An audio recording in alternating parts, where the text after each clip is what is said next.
Hey guys, so me and Bella here. Bella thankfully is feeling better.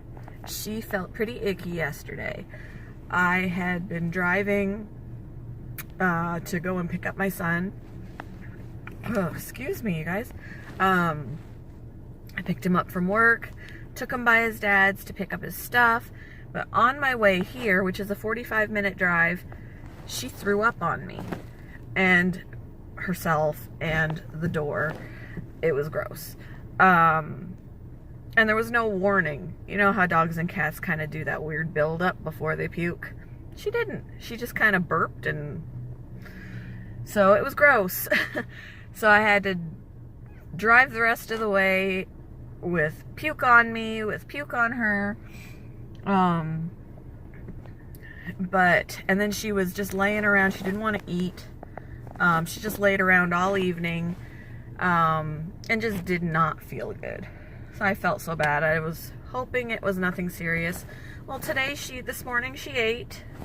She's feeling better. Aren't you, Bella? Bella? Bella? Bella? Bella, Bella? Hey. Belzy. Hi. She does need a bath. I mean, she kind of has the smell on her still. So, but whatever. So now I am sitting here back where, my son is at work. I don't know if you can see that. He works at Taco Bell. It is a snowy day. Since it is a 45-minute drive from where I live to where his dad lives and where he works, and it is a snowy day, roads aren't great, I was like, you know what? I am not going to drive all the way here to drop him off, to drive all the way back home for a couple hours just to have to come back here again. So I'm basically here chilling until he's off at 3, and it is currently only about 12:15. So I got some time to kill. So I figured I would make this little video. I wanted to tell you about something that happened. I don't know how many of you have heard of the app Rover. It is a dog walking, dog sitting, or cat kind of an app where you can find somebody to watch your pets when you go away, or you can watch other people's pets when you go away, or when they go away. And I've used it for both. I signed up on it. They do a background check and all that kind of stuff to make sure that you're reliable, or that you're not a criminal anyway. And which I'm surprised that this even happened, considering. But when my husband and I went to Chicago right before Christmas, we used the Rover app and found a place for Brinley to stay for a couple of nights rather than boarding her. Bella went with my son to my ex's house. They like Bella. They watch her. They have a dog that she gets along well with. Brinley's a little bit more of a handful and scares their dog, so Brinley doesn't go there, but they love having Bella, so Bella went there. But Brinley, we were going to board. But I was like, well, let's try Rover. And I found a decently priced lady who Brinley stayed at her house for 2 nights. She got to play with their dog, play in the backyard, just tear around, had a lot of fun. It was super great. Then, while we were away for that weekend, I got a Rover request from somebody who Christmas Day and the day after Christmas, she was going away, I guess, with her husband for Christmas with family or whatever, and they had 2 cats. And she wanted somebody to stop in on the cats twice a day, scoop the litter, feed them, that kind of thing. So I did that, and I got paid like $40 for that. So, pretty decent. Cats are easy to take care of. Well, I got this request in December from this person who I was like, wow. It was a house sitting thing where you stay at the house sitting request is usually you stay at the house, you look after the animals, you make sure the house is okay, no one's gonna break in, You know, everything's secure. And the request on Rover was for like 2 weeks, which was going to add up to about $500. So I was super excited. Well, then this guy started talking to me, and he wanted to pay me outside of the app. Usually you pay via the app, but he wanted to do his own payment. So, you know, he was like, this is what I'm going to pay you, because it's not just for that limited time, it's actually ongoing. It was basically going to be basically like a dog nanny kind of a thing. People get a nanny, a live-in nanny or whatever for their kids. You know, this guy and his wife wanted a nanny basically for their dog. They're both busy, you know, whatever. So I would be there to give the dog a bath when he needed it, feed him, walk him, play with him, you know, that kind of thing. And it was only going to be for so many days a week, so many hours in those days in a week. And, you know, he told me what he was going to pay me per week. And I was like, that sounds super good. I'm all for it. I'm an animal lover. I want to work with animals. So I thought this was going to be like a dream come true, you know. But then, you know that saying, if it sounds too good to be true, it probably is. Because I was like, wow, these people are spending a lot of money per week to have somebody take care of their dog. You know, they must be well off. Well, he sent me this check. He said, there's the portion of it there for my first week's pay, just to kind of secure me, let me know that they're serious about this and that they're sealing the deal. I'm like, okay, whatever. So they sent me this check, and it was a big chunk of money. I mean, my payment was minimal compared to the majority of the check was extra. And it was supposedly to buy dog supplies. They were going to be moving from Kentucky. He got transferred for a job. Once the dog got here, you know, I'd be taking care of the dog. But since, you know, they were moving and everything, the extra money in the check was for me to buy dog supplies, food, toys, the works. I'm like, okay, fine.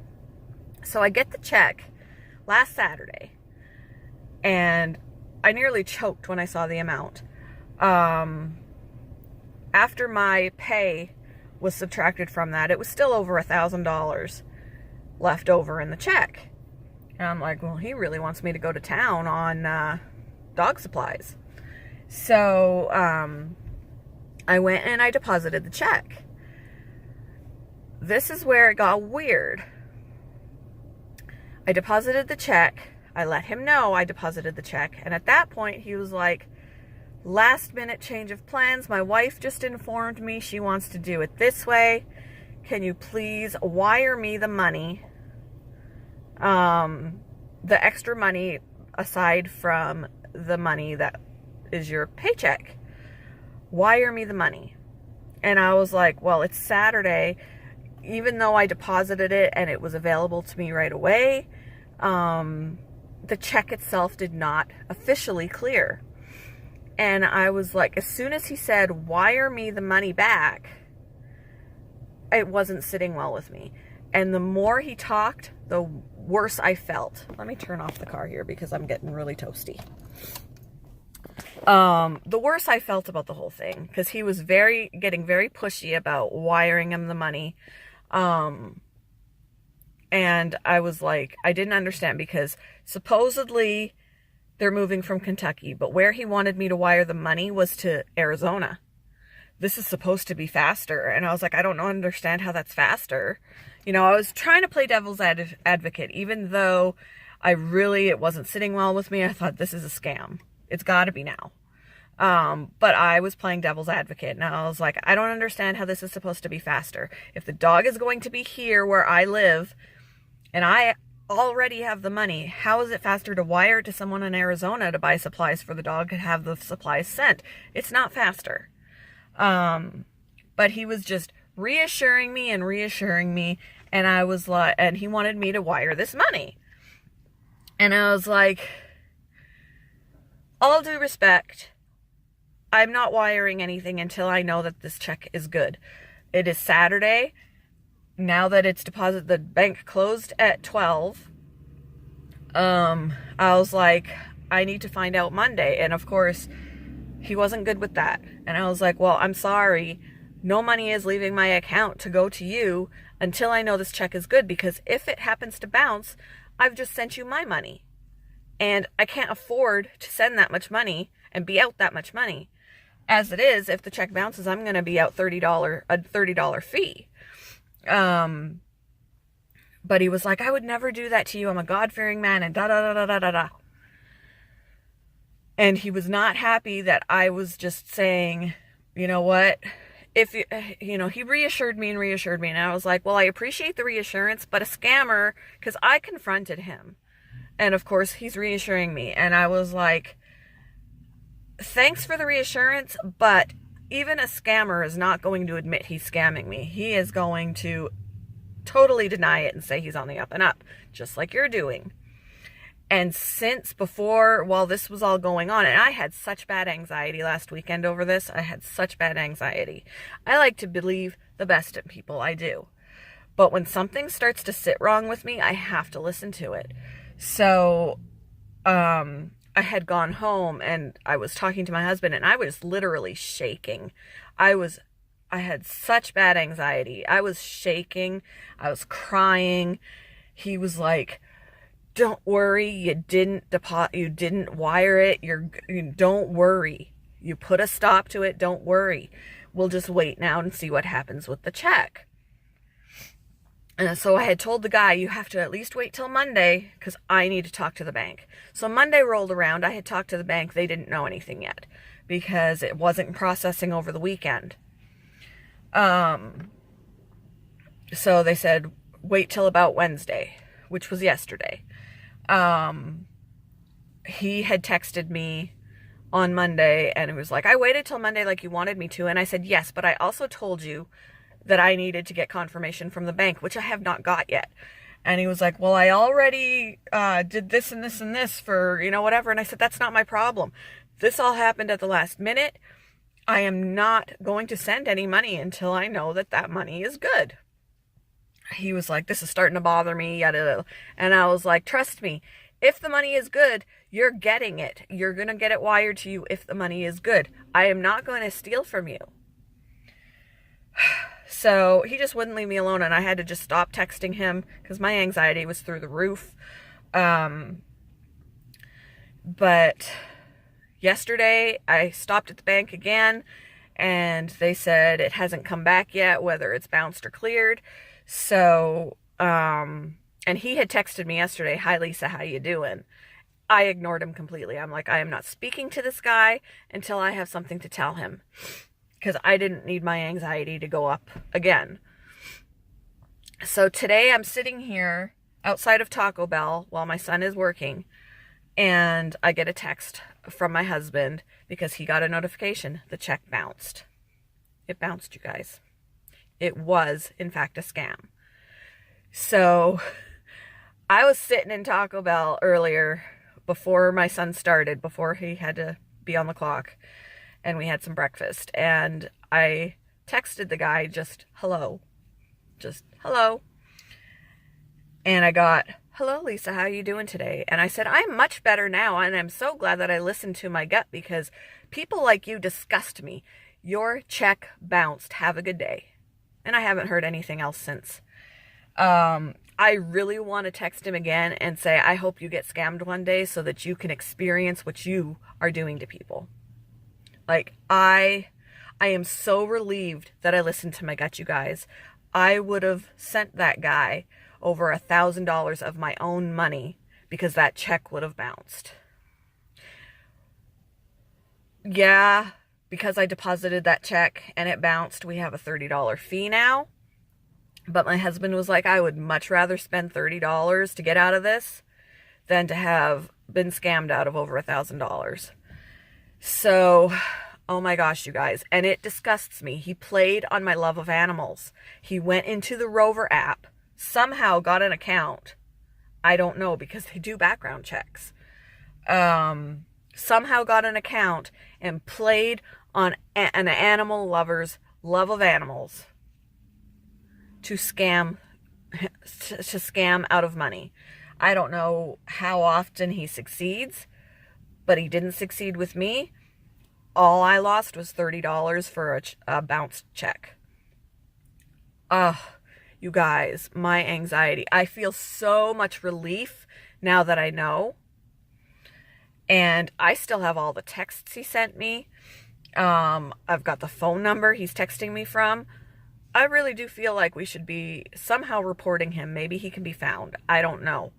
And the other funny thing, and I know that there can be times when people live one place and have a phone number from another place, but that didn't sit well with me either, because he said he was from Kentucky, he was going to be moving to Indiana, but the phone number area code he was texting me with was a Pennsylvania number.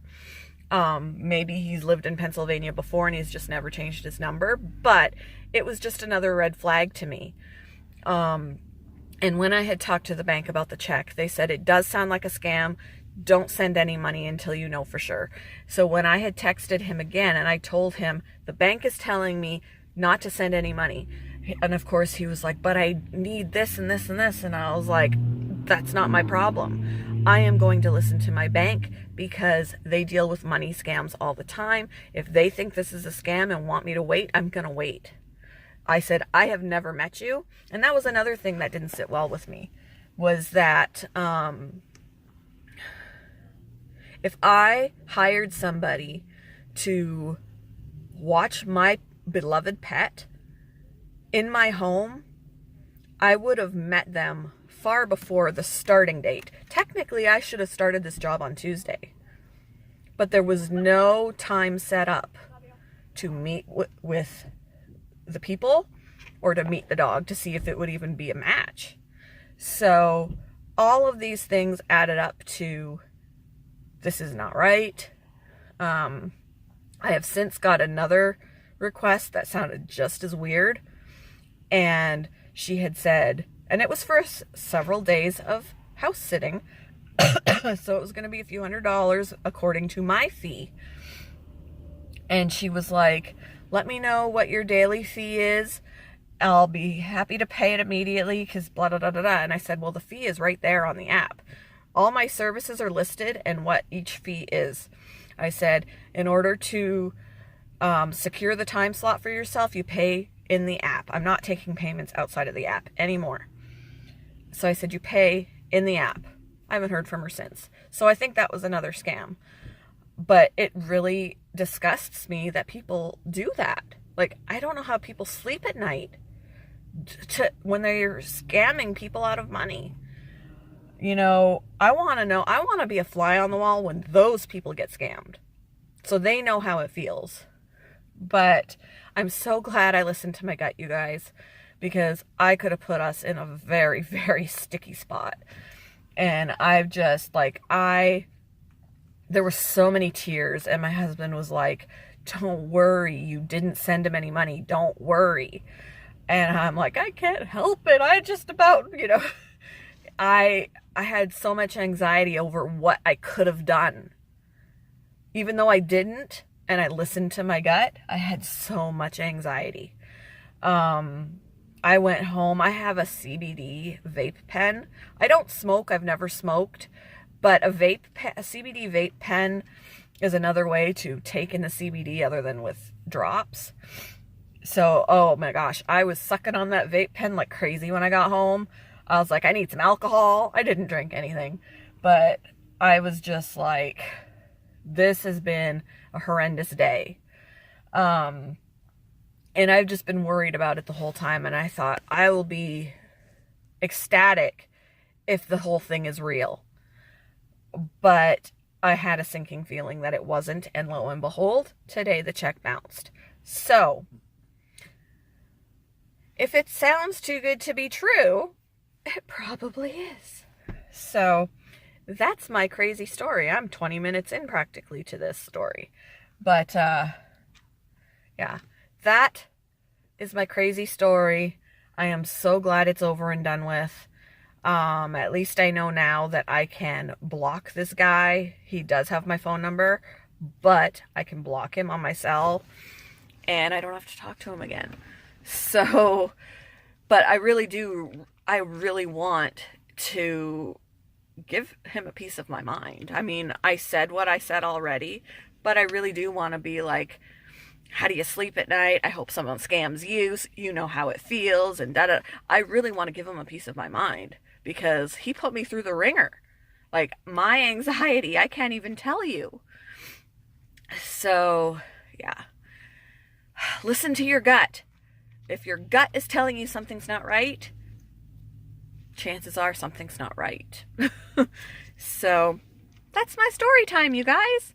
Hope you have a great day. I'm hoping that in the next couple of days, I'll do a live stream with my son. I told him I want to do a live stream with him. I told him he needs to take on the responsibility of a couple of my betas or something so he could be a part of the fish community or whatever, because there are a couple of you out there that are his age taking care of fish and are part of the fish family. But he just has no interest in fish. His interest, he likes my bunnies. He's not a big fan of the guinea pigs. He obviously likes the dogs. He is a cat person. He loves cat. His dream is to get a Maine Coon cat. So he's not going to be part of the fish family, guys. I really wish he would be. My husband could be. My husband takes care of our cichlid tanks. Those are his hobby. And I branched off into betas and, that kind of thing. But he'll still hopefully join me in the live stream. He's a gamer, so if any of you like gaming or anything, you'll have something to talk about. Excuse me, you guys. Whew. But anyway, my nose is just going to randomly drip now. I think it's allergies. So I'm going to head out now. I'm still chilling. Maybe I'll find some live streams to watch or something. I'll watch some of your videos while I'm waiting here because I've got, quite a while to wait until my son is off. The weather outside is frightful. So, yeah. Hope everybody has a great day, and I will talk with y'all later.